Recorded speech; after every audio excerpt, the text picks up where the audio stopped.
بسم الله الرحمن الرحيم.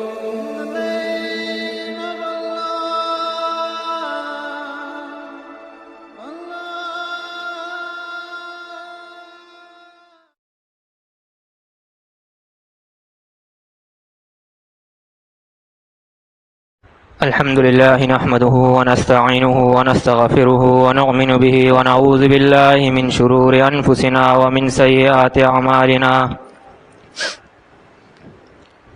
من يهده الله فلا مضل له ومن يضلله فلا هادي له. وأشهد أن لا إله إلا الله وحده لا شريك له. وأشهد أن محمدًا عبده ورسوله. أما بعد فإن خير الحديث كتاب الله وخير الهدي هدي محمد صلى الله عليه وسلم. وشر الأمور محدثاتها وكل محدثة بدعة وكل بدعة ضلالة وكل ضلالة في النار. بعد أعوذ بالله من الشيطان الرجيم. بسم الله الرحمن الرحيم. قل يتوفاكم ملك الموت الذي وكل بكم ثم إلى ربكم ترجعون. ولو ترى إذ المجرمون ناكسوا رؤوسهم عند ربهم ربنا أبصرنا وسمعنا فارجعنا نعمل صالحا إنا موقنون. سورہ سجدہ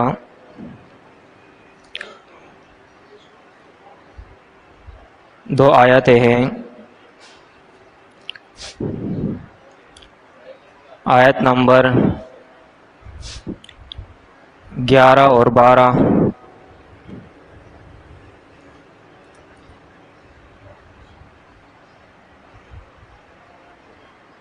موضوع کے مناسبت سے آیتوں کا انتخاب کیا ہے.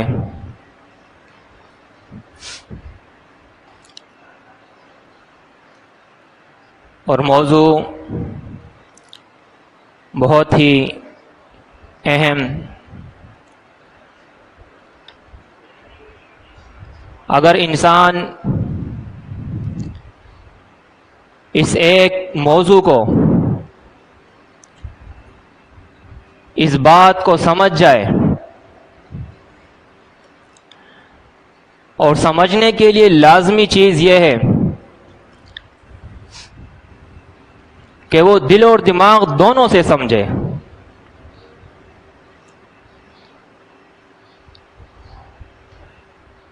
اور اس کو عملی جامہ پہنائے.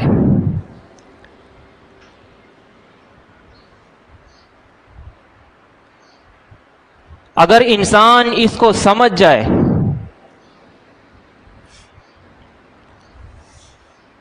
ہمارے جتنے بھی بھائیوں نے ابھی آپ کے سامنے مختلف موضوعات پر تقریریں کی ہے،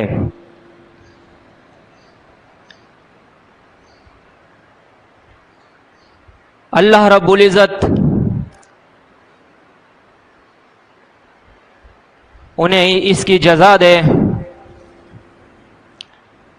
کہ بہت واضح اور مدلل دلائل کے ساتھ چیزیں ہمارے سامنے آئی ہے.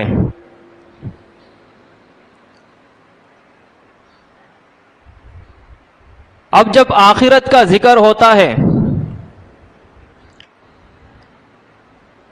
اور انسان کا عقیدہ وہ آخرت پر بنتا ہے، تو پھر انسان کے اندر جتنی بھی گندگی ہوتی ہے، جو صبح سے ہم سنتے آ رہے ہیں مختلف موضوعات کے اندر، چاہے وہ فحاشی، بے حیائی ہو، چاہے وہ شرک اور کفر ہو،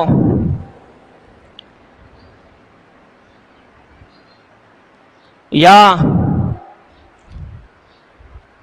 وہ مرض جو انسان کے ایمان اور عمل کو کوکلا کر دیتا ہے، یعنی جھوٹ، وہ ہو۔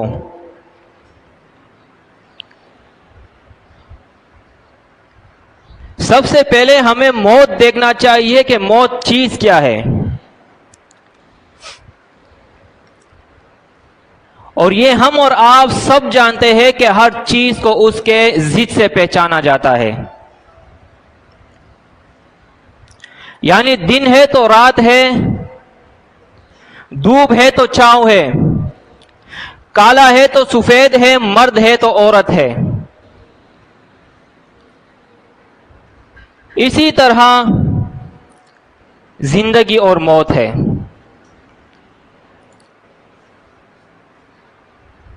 اللہ رب العزت قرآن مجید کے اندر بیان فرماتا ہے فَإِمَّا يَأْتِيَنَّكُم مِّنِّي هُدًى فَمَن تَبِعَ هُدَايَ فَلَا خَوْفٌ عَلَيْهِمْ وَلَا هُمْ يَحْزَنُونَ۔ انسانیت کی تخلیق کی آدم علیہ السلام اور بی بی حوا، اور ان کو بیان فرمایا کہ میری طرف سے ہدایت آئے گی۔ فمن تبع ہدایا، جو کوئی بھی میری اس ہدایت کی پیروی کرے گا، فلا خوف علیہم، ان پر خوف نہیں ہوگا۔ آج جس طرح ہم زندگی اس دنیا میں گزار رہے ہیں، شاید زندگی دینے کا مقصد جو قرآن نے بیان کیا ہے اس سے ہم نابلد ہے۔ وجہ تخلیق جو اللہ رب العزت نے قرآن مجید میں سورہ ملک کی آیت نمبر 2 میں بیان کی ہے، الذی خلق الموت والحیات لیبلوکم ایکم احسن عملا۔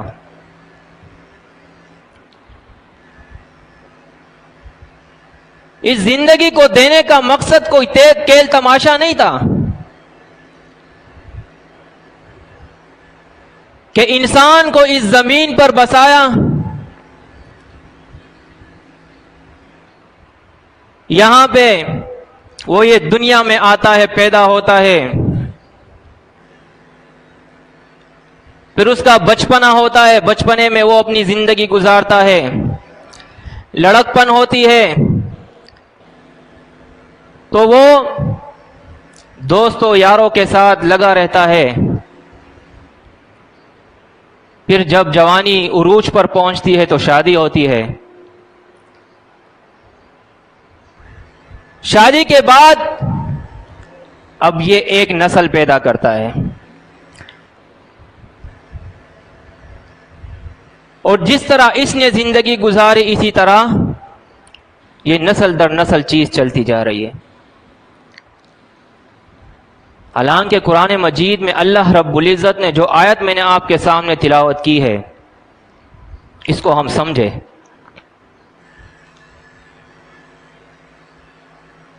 کہ ایک ہے زندگی، خلق الموت والحیات،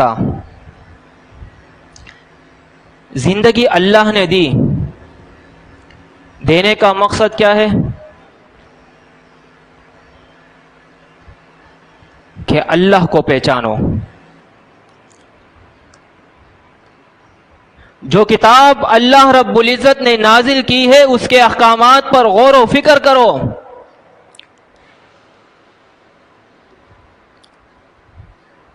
اس زندگی کو اہم سمجھو، یہ ہماری زندگی جس طرح گھڑی کی یہ سوئی چلتی رہتی ہے، چلتی رہتی ہے، چلتی رہتی ہے، ہماری زندگی کی سوئی بھی جو ہے وہ چلنی شروع ہو گئی ہے، چل رہی ہے چل رہی ہے چل رہی ہے، اور جب یہ اپنے مقام پر پہنچے گا پھر یہ سوئی ذرہ برابر آگے نہیں بڑھ سکتا۔ یہ تو دنیا کی گڑی ہے جس کو ہم ہاتھ سے گھماتے رہتے، مزے لیتے رہتے، اپنے حساب سے اس کو ٹائم دیتے رہتے، لیکن انسان کی زندگی کا یہ حال نہیں ہے۔ انسان اس دنیا میں آنے پہ بھی بے بس تھا، اپنی مرضی سے نہیں آیا، اور جانے میں بھی یہ بے بس ہے۔ یہ چاہے یا نہ چاہے، اس نے موت کی آخرت کی تیاری کی ہو یا نہ کی ہو، جانا تو اس کو ہے۔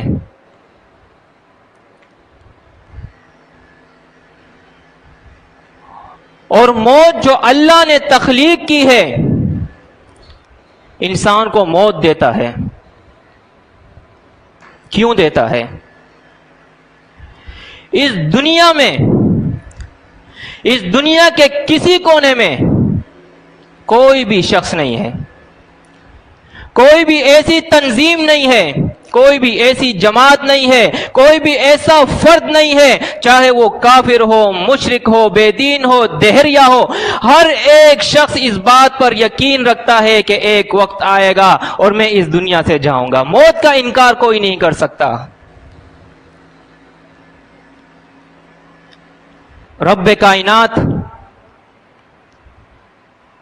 جس نے اس زمین کو بچھایا، آسمان کو بنایا بغیر ستونوں کے، اتنے خوبصورت انسان کو بنایا، اور یہ انسان اس رب کا منکر ہو سکتا ہے، منکر ہو رہا ہے۔ یہ دہریہ کا حال دیکھ لیں، وہ کہتے ہیں کون اللہ؟ یہ دنیا اللہ نے نہیں بنے تو ایک دھماکے سے بنا ہے، لیکن موت ایسی چیز ہے جس کا وہ بھی انکار نہیں کرتا، دیکھتا ہے۔ ان کے سامنے ان کا بچہ، ان کا باپ، بیوی، رشتہ دار مر رہے، روز بروز مر رہے، کون انکار کر سکتا ہے؟ اور یہ قرآن کا اعجاز ہے۔ پورے قرآن میں آپ دیکھ لیں کہ 145 مقامات پر اللہ رب العزت نے زندگی یعنی حیات کا ذکر کیا ہے، اور اتنی ہی مرتبہ یعنی 145 مرتبہ اللہ نے موت کا بھی ذکر کیا ہے۔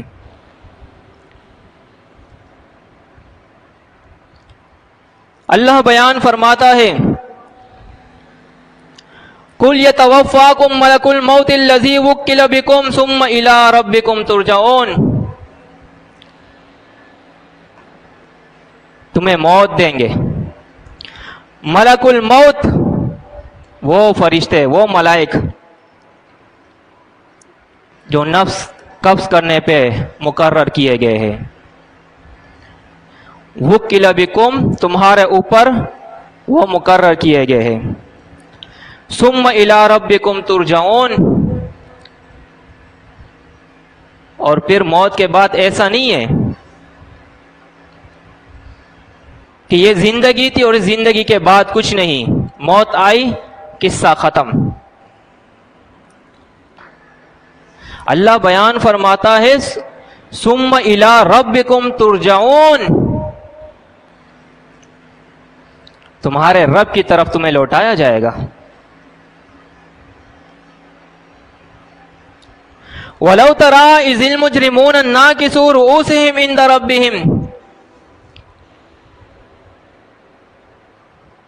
اور وہ وَلَوْ تَرَىٰ، کاش تم دیکھ سکتے، اس وہ وقت المجرمون، جو مجرم لوگ، ناکسو رؤوسہم عند ربہم، اپنے رب کے سامنے گردن جھکائے ہوئے، سر جھکائے ہوئے کھڑے ہوں گے۔ کس کا ذکر ہو رہا ہے؟ مجرمین۔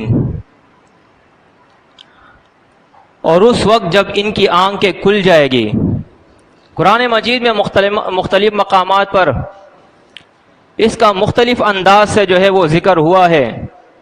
ایک دو آیتیں میں اور آپ کے سامنے پیش کروں گا انشاءاللہ. فرمایا سورہ انعام کے اندر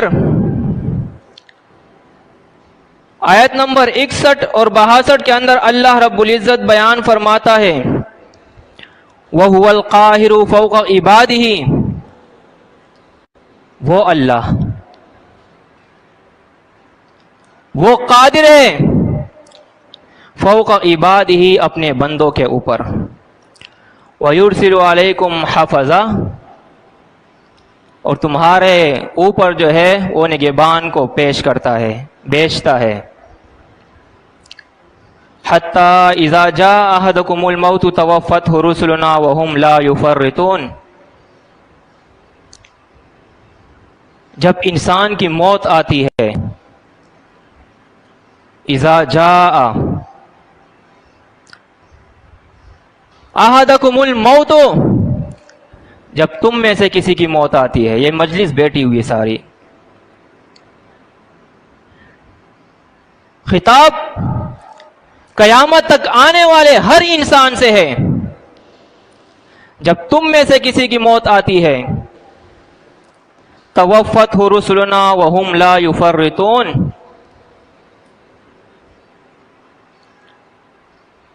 تو میرے ملائک ان کو موت دیتا ہے. وہم لا یفرطون، اور وہ سستی نہیں کرتے، کوتاہی نہیں کرتے. جس طرح ان کو حکم دیا گیا اسی طرح وہ عمل کرتے ہیں.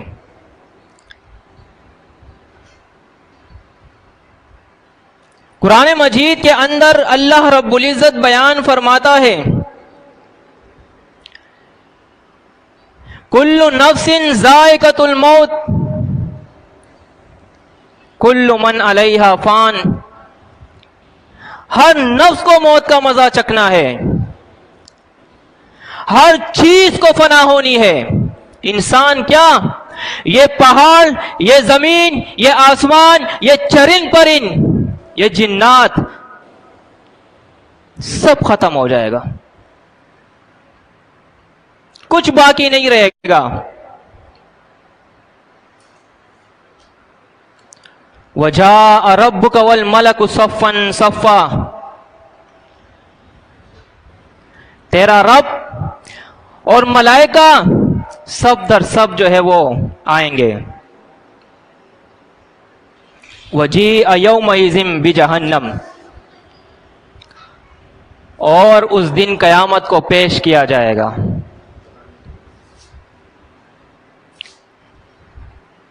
آج میں اپنی اس زندگی کے اندر اتنا مغرور ہوں، پیسہ، دولت، شہرت، روب، رشتہ داریاں، ہر چیز پہ مجھے ناز ہے. اچھے کپڑے پہنتا ہوں تو لوگوں کے سامنے ایسا چلتا ہوں جیسے میں نے پوری دنیا فتح کر لی ہو. لیکن اس دن یاد رکھنا، قرآن مجید بیان فرماتا ہے کہ جس طرح بغیر کپڑوں کے اس دنیا میں آئے تھے، کل قیامت کے دن بھی بغیر کپڑوں کے میں اٹھاؤں گا. تمام دنیا کی انسانیت کھڑی ہوگی، میں بغیر کپڑوں کے. میرا وہ غرور، میرا وہ مرتبہ، میرا وہ روب اور دبدبہ، میری وہ شرم، میری وہ حیا کہاں گئی؟ ارے وہاں تو نفسا نفسی کا عالم ہوگا. قرآن مجید اللہ رب العزت بیان فرماتا ہے یوم یفر المرء من اخیہ و امہ و صاحبتہ و بنیہ، وہ تو ایسا دن ہوگا، اپنے بھائی سے بھاگے گا، اپنی ماں سے بھاگے گا. آج ان رشتوں کے لیے میں نے اپنی دنیا جو ہے، اس دنیا میں میں کیڑا بن چکا. آخرت کو میں نے کوئی اہمیت نہ دی، آخرت کو میں نے تباہ کر دیا. کس لیے؟ میرے بچے مجھ سے خوش ہو، ان کو وسائل ملے، آرام کی زندگی ہو، عیش اور عشرت کی زندگی ہو. میرے جان پہچان والوں میں وہ سر اٹھا کے چلے. لیکن کل کیا ہوگا؟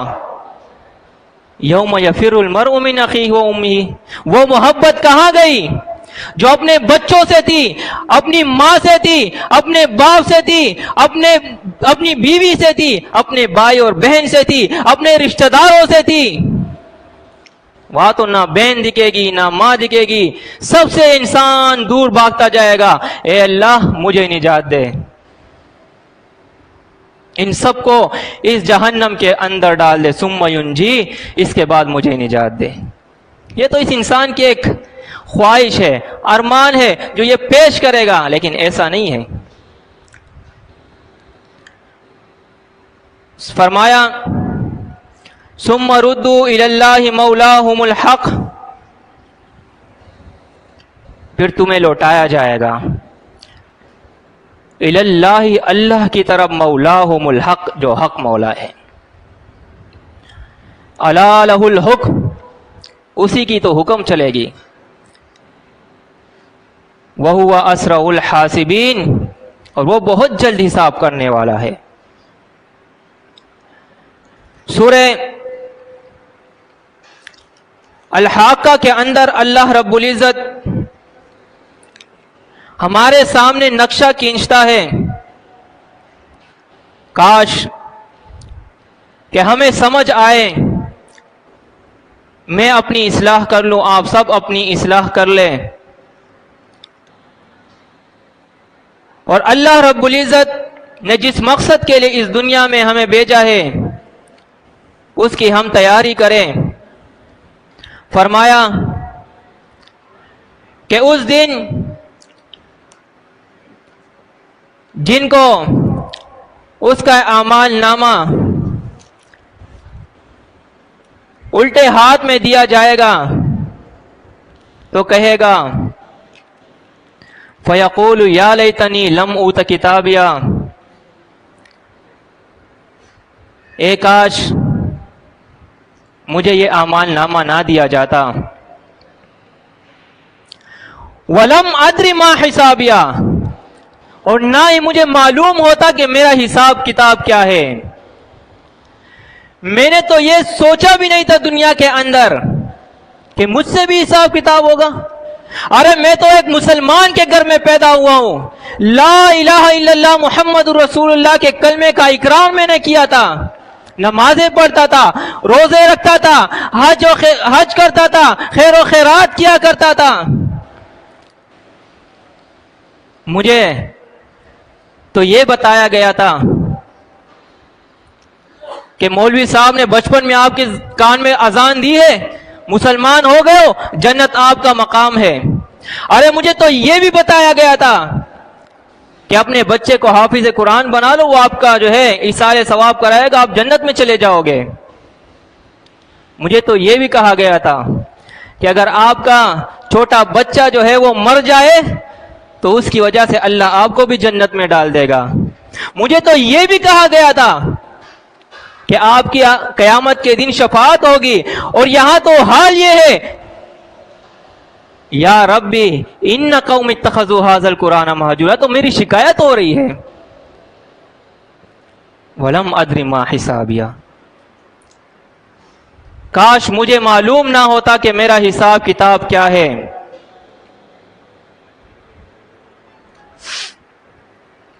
یا لیتہا کانت القاضیہ ما اغنی عنی مالیا ہلک عنی سلطانیہ، ہائے ہلاکت ہے میری وہ چودراہٹ، میری وہ خانی، لوگ مجھے خان کہہ کر پکارتے تھے، میں اپنے گاؤں کا خان ہوا کرتا تھا، کہاں گئی وہ؟ ما اغنا عنی مالیا، جو میں نے جمع کر کر کے رکھا تھا، وہ مال کہاں گیا؟ ما اغنا، کچھ فائدہ نہیں دیا۔ حدیث کے اندر آتا ہے، اللہ کے رسول صلی اللہ علیہ وسلم نے بیان فرمایا کہ اللہ رب العزت انسان سے پوچھے گا میں نے مال دیا تھا کیا کیا؟ حلق عنی سلطانیہ، میری وہ بادشاہت، سلطنت جہاں غلام کڑے ہوتے تھے، مجھے سلام پیش کیا کرتے تھے، کہاں گئی وہ میری بادشاہت؟ تصور کرے جس طرح قرآن مجید ہمیں تصور کرا رہا ہے، وہ تصور لائے اپنے ذہنوں کے اندر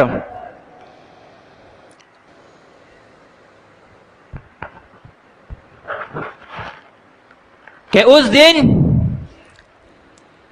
محشر کا میدان لگا ہے، اعلان ہوگا لے آؤ ریحان کو، خذوہ، پکڑ لو، فغلوہ، توق پہنا دو اس کو، ثم الجحیم صلوہ، جہنم کی طرف گھسیٹتے ہوئے لے جاؤ، ثم فی سلسلۃ ذرعها 70 ذراعا فاسلکوہ، 70 گز کی لمبی زنجیر کے اندر اس کو باندھ دو۔ کیا حال ہوگا میرا؟ یقین جانے ایسے حالات کبھی کبھی جب میں خواب دیکھتا ہوں اور خواب کے اندر ایسے مناظر میں دیکھتا ہوں، کئی بار میں نے دیکھا ہے کہ ایک عجیب سا سیلاب ابھر آیا ہے، اور اس خواب کے اندر میں دیکھتا ہوں کہ میں دوڑ رہا ہوں، کہاں بھاگوں گا؟ ہر طرف سے سیلاب، اور ایسے سیلاب کہ آسمان کی طرف اس کی بلندی ہے، اور جب آنکھ کھلتی ہے تو سب سے پہلے اللہ کا شکر ادا کرتا ہوں کہ اللہ شکر ہے کہ ایسا مقام نہیں ہے۔ اس لیے مجھے پتا ہے نا کہ آخرت کی تیاری میری نہیں ہے۔ اگر یہ سچ ہوتا، واقعی ایسے حالات مجھ پر آتے، میرا کیا بنتا؟ اللہ رب العزت سورہ حشر میں بیان فرماتا ہے، یا ایھا الذین آمنوا، اے وہ لوگوں جو ایمان لے آئے ہو، واتقوا اللہ، اللہ سے ڈرو، ولتنظر نفس ما قدمت لغد واتقوا اللہ، اور ضرور تمہیں دیکھنا چاہیے کہ کل قیامت کے دن تو نے کیا بھیجا ہے آگے۔ اللہ سے ڈرو۔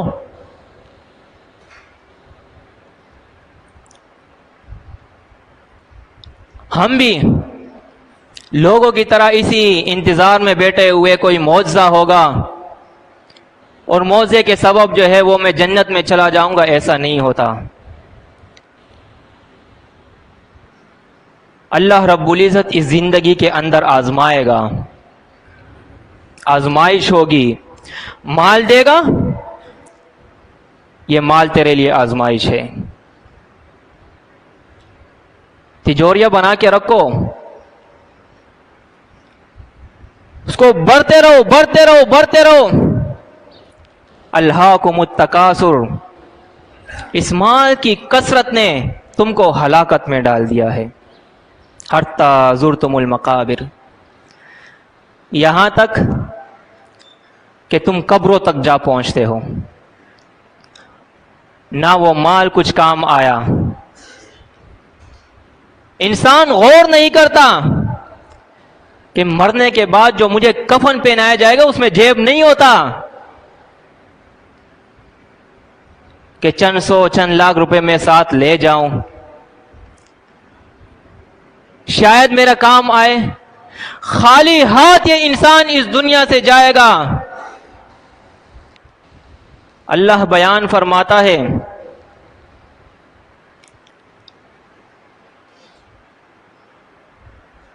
کہ اس دنیا میں تیاری کر لو، اس لیے کہ جب یہ موت تمہارے سامنے آئے گی تو اس سے بھاگ نہیں سکو گے۔ سورہ نساء کے اندر اللہ رب العزت بیان فرماتا ہے، اینما تکونوا یدرککم الموت ولو کنتم فی بروج مشیدہ، جب یہ موت تم پر آئے گی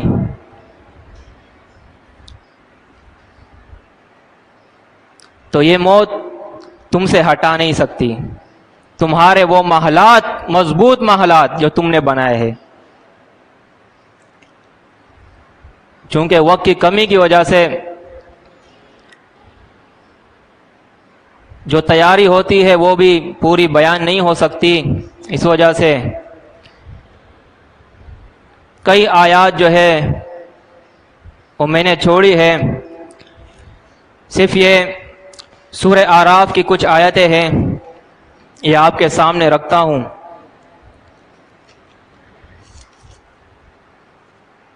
یہاں پر اللہ رب العزت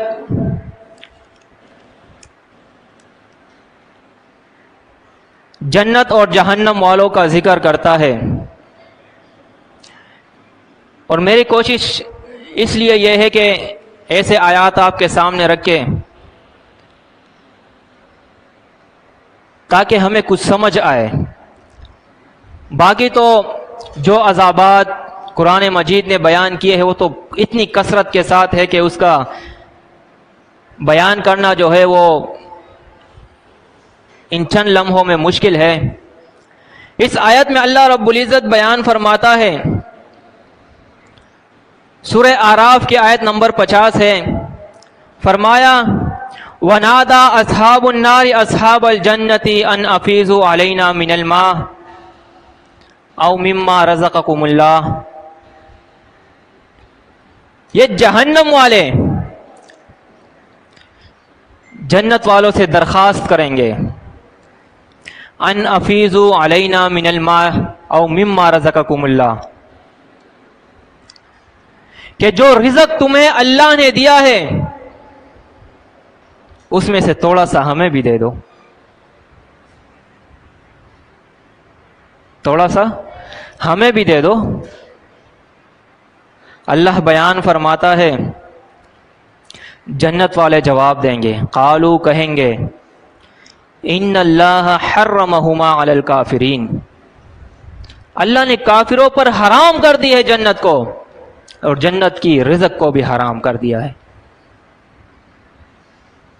ہم اس خوش فہمی سے نکلے کہ ہم نے کلمہ پڑھ لیا،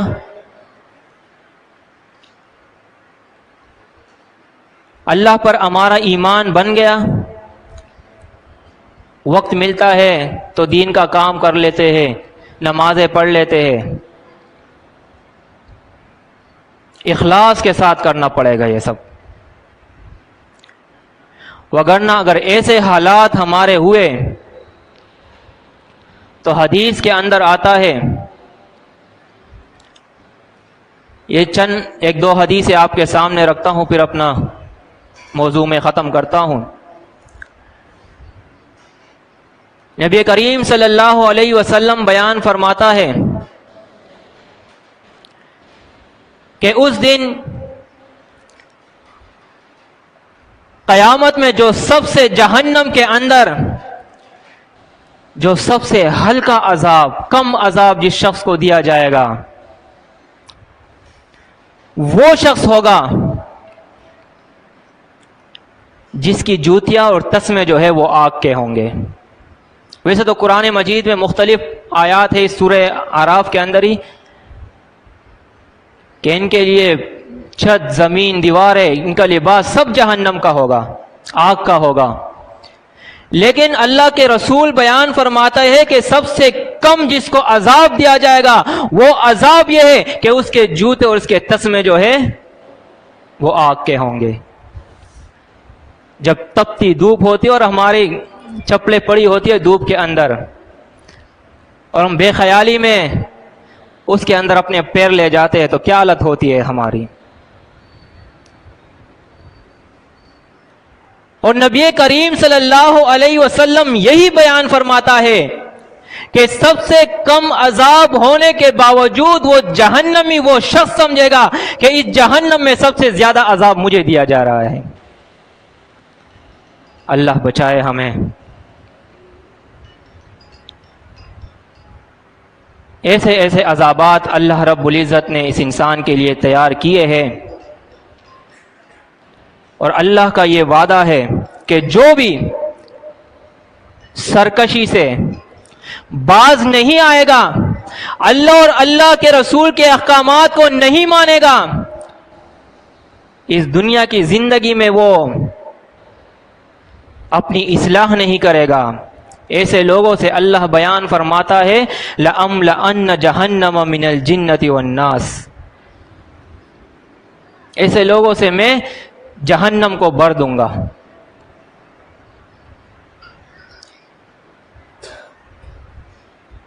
اور دوسرے مقام پر سورہ قاف ہے شاید، وہاں اللہ بیان فرماتا ہے کہ اس دن اس جہنم سے پوچھا جائے گا حالم تلاتے، اے جہنم تو بھر گیا؟ جہنم جواب دے گا حل من مزید، اور ہے تو لے آؤ، اور ہے تو لے آؤ۔ اللہ رب العزت ہمیں سمجھ دے، کہنے اور سننے سے زیادہ اللہ رب العزت ہمیں سمجھ دے کہ اس زندگی کے اندر ہم اپنی اصلاح کر لیں، اللہ رب العزت کی طرف اور اللہ کے قرآن کے احکامات کی طرف ہم رجوع کر لیں۔ اقول قولی ھذا استغفر اللہ لی ولکم ولسائر المسلمین۔